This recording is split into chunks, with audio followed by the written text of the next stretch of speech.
Donc, Apicience, c'est une religion et pas une secte.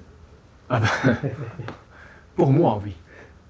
Après, ça dépendra donc de la définition des gens. D'accord. Pour moi, ce n'est pas une secte. Je peux garantir à 100% que ce n'est pas quelque chose de dangereux. Il n'y a aucune incitation à la haine, à la violence et au terrorisme et, au chaos de la société.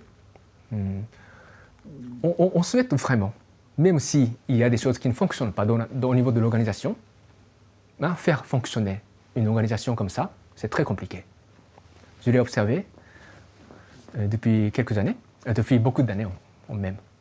D'abord en tant que membre, et maintenant en tant que faisant partie de la clergé, de la Apicience. J'ai observé beaucoup de choses qui fonctionnent difficilement. Ne fonctionnent pas merveilleusement quoi. À l'intérieur de l'organisation, il y a des problèmes aussi que nous devons chercher à résoudre.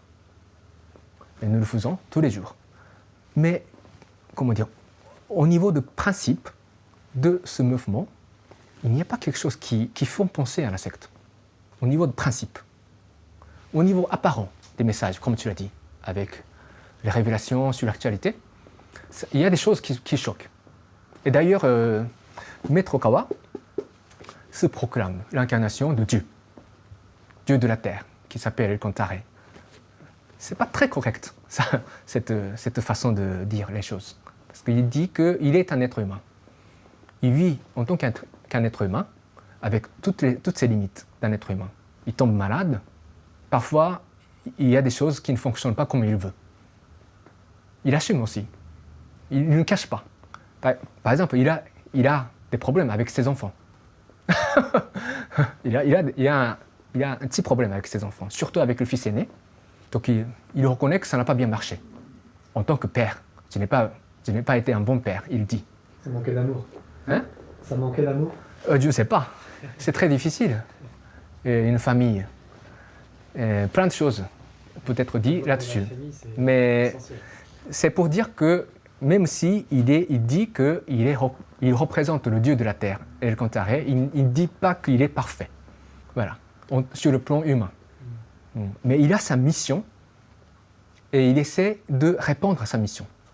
Mais quand par exemple, beaucoup de sites internet ridiculisent Apicience en quelque sorte, en disant que le fondateur d'Apicience s'autoproclame l'incarnation du Bouddha, est capable de communiquer avec Jésus-Christ, avec n'importe quel esprit, dans le monde céleste, et même dans l'univers, avec les extraterrestres, et se proclame être une incarnation de Dieu. Voilà, ça c'est... Si tu entends uniquement ça, c'est terminé. Je comprends ça, cette réaction. Mais moi, j'ai choisi de croire en lui après beaucoup de réflexions sur le fond de son message. Qu'est-ce qu'il fait au juste? Qu'est-ce qu'il m'enseigne? Et ça m'a convaincu. Et donc, j'ai décidé de croire.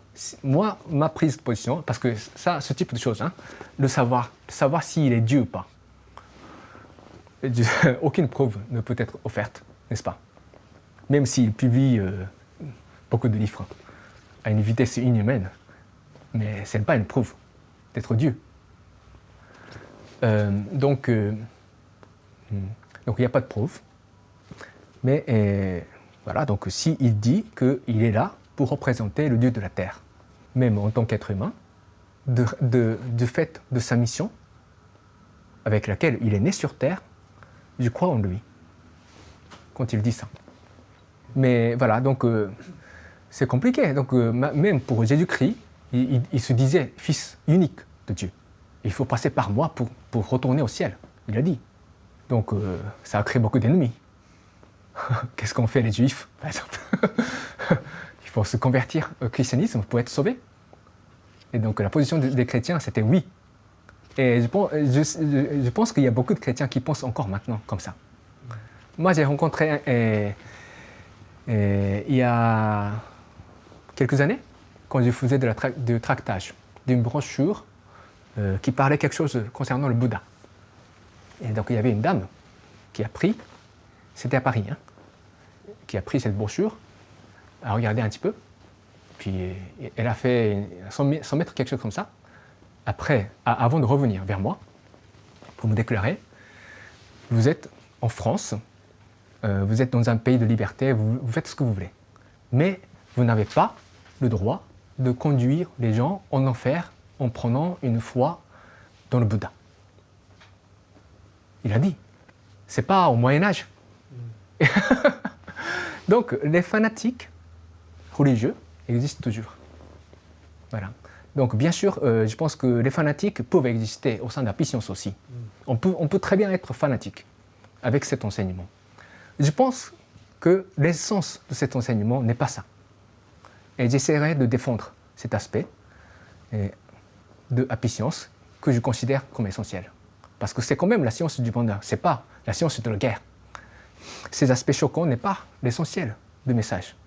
Ce n'est pas, vénérer cette personne en tant que Dieu n'est pas la finalité de la puissance. Moi, je considère comme ça. Et je défendrai cette croyance qui est à moi, même au sein de la puissance. La finalité, c'est, comme l'indique son nom, c'est d'apporter le bonheur aux gens sur Terre et créer une nouvelle civilisation qui est un peu plus joyeuse que celle que nous connaissons actuellement. Très bien. Voilà. Très bien. Merci bien. Merci bien. Ok.